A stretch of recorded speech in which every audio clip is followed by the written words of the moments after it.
नमस्कार सर्वांना. श्री स्वामी समर्थ. अमृता फॅशन वर्ल्डमध्ये मी अर्चना तुम्हा सर्वांचं खूप खूप मनापासून स्वागत करत आहे.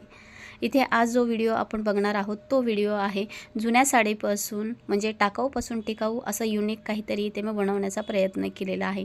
तर इथे मी बॅग बनवण्यासाठी बिग साईज बॅग बनवण्यासाठी दोन वस्तूंचा वापर केलेला आहे.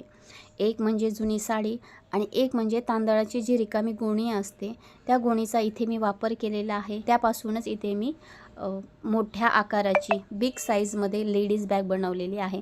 अत्यंत साध्या आणि सोप्या पद्धतीने व्हिडिओमध्ये मी दाखवण्याचा प्रयत्न केलेला आहे. आय होप तुम्हाला हा व्हिडिओ नक्की आवडेल आणि हा व्हिडिओ तुमच्यासाठी नक्की यूजफुल ठरेल. चला तर मग बघूया ही बॅग मी कशी बनवलेली आहे आणि जुन्या साडीचा आणि रिकाम्या तांदळाच्या गोणीचा कशा पद्धतीने वापर केलेला आहे. चला तर मग वळूया आपल्या व्हिडिओकडे.